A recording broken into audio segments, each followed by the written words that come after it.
Hi all, welcome back to emoji Mallu movie review. Siva സംവിധാനം ചെയ്ത് സൂര്യ നായകനായി അഭിനയിച്ച കങ്കുവ എന്ന സിനിമയെക്കുറിച്ചാണ് ഇന്ന് നമ്മൾ സംസാരിക്കാൻ പോകുന്നത്. സിനിമയെക്കുറിച്ച് ഒറ്റവാക്കിൽ പറഞ്ഞാൽ എന്തിനോ വേണ്ടി തിളയ്ക്കുന്ന സാമ്പാർ, അതാണ് കങ്കുവ. ഈ സിനിമയിൽ വലിയ സംഭവമായി എന്തൊക്കെയോ കാട്ടിക്കൂട്ടുന്നുണ്ട്. ഫൈറ്റും സോങ്ങും ഡാൻസും VFX വർക്കും എല്ലാം കൂടി സ്ക്രീനിൽ കിടന്ന് തിളച്ച് മറിയുന്നുണ്ട്. പക്ഷേ ഈ കാണിച്ചു കൂട്ടുന്നതെല്ലാം ചെവി തുളയ്ക്കുന്ന ഒച്ചപ്പാടും ബഹളവുമായി അവസാനിക്കുന്നു എന്ന് മാത്രം.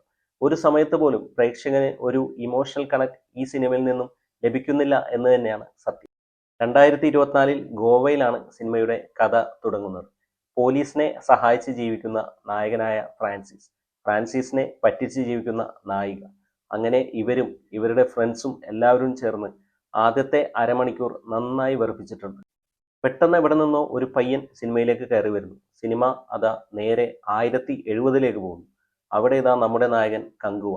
സ്വന്തം രാജ്യത്തിനും പ്രജകൾക്കും വേണ്ടി ജീവിക്കുന്ന കങ്കുവയുടെ കഥയാണ് അവിടെ നമ്മൾ കാണുന്നത്. പെട്ടെന്നതാ ആ പയ്യൻ വീണ്ടും അവിടെ എത്തുന്നു. അതോടെ സ്വന്തം രാജ്യവും പ്രജകളെയും എല്ലാവരെയും ഉപേക്ഷിച്ച് ആ പയ്യന്റെ കൂടെ കങ്കുവ നേരെ കാട്ടിലേക്ക് പോകുന്നു. പിന്നീട് അങ്ങോട്ട് ബോബിഡിയോൾ വരുന്നു, സായിപ്പ് വരുന്നു, മുതല വരുന്നു, ആന വരുന്നു, കടുവ വരുന്നു.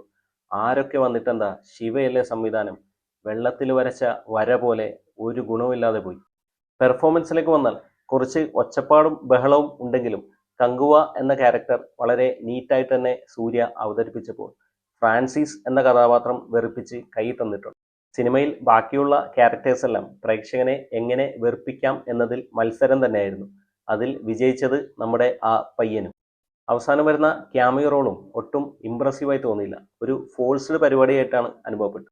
ടെക്നിക്കൽ സൈഡിലേക്ക് വന്നാൽ script and direction by Siva, ഒന്നും പറയാനില്ല, നമിച്ചിരിക്കും.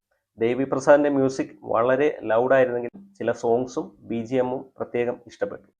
വെട്രി പളനിയുടെ ക്യാമറ, നിഷാദ് യൂസഫിന്റെ എഡിറ്റിംഗ് കൊള്ളാമായി. പ്രത്യേകിച്ച് എടുത്തു പറയേണ്ടത് ആർട്ട് വർക്കാണ്. സിനിമയിലെ ആർട്ട് ഡിപ്പാർട്ട്മെന്റ് നന്നായിട്ട് പണിയെടുത്തിട്ടുണ്ട്. അത് സ്ക്രീനിൽ കാണാൻ തന്നെയുണ്ട്. ഫൈനൽ വേർഡ്: ഒരു ബ്രഹ്മാണ്ഡ സിനിമയ്ക്ക് വേണ്ടത് വലിയ സെറ്റോ വലിയ താരനിരകളോ ഒച്ചപ്പാടോ ബഹളങ്ങളോ ഒന്നുമല്ല, ഒരു ശക്തമായ കഥയും തിരക്കഥയുമാണെന്ന് വീണ്ടും അടിവരയിട്ട് പറയുകയാണ് കങ്കുവ. നിങ്ങളൊരു കട്ട സൂര്യ ഫാനാണെങ്കിൽ നിങ്ങൾക്ക് ഈ സിനിമ തിയേറ്ററിൽ തന്നെ പോയി കണ്ട് ആസ്വദിക്കാവുന്നതാണ്. Emoji Mallu rating for this movie 1.5 out of 5. ഇത് ഈ സിനിമയെക്കുറിച്ചുള്ള എൻ്റെ വ്യക്തിപരമായ അഭിപ്രായം മാത്രമാണ്. വീഡിയോ ഇഷ്ടപ്പെട്ടാൽ ചാനലൊന്ന് സബ്സ്ക്രൈബ് ചെയ്താൽ സന്തോഷം.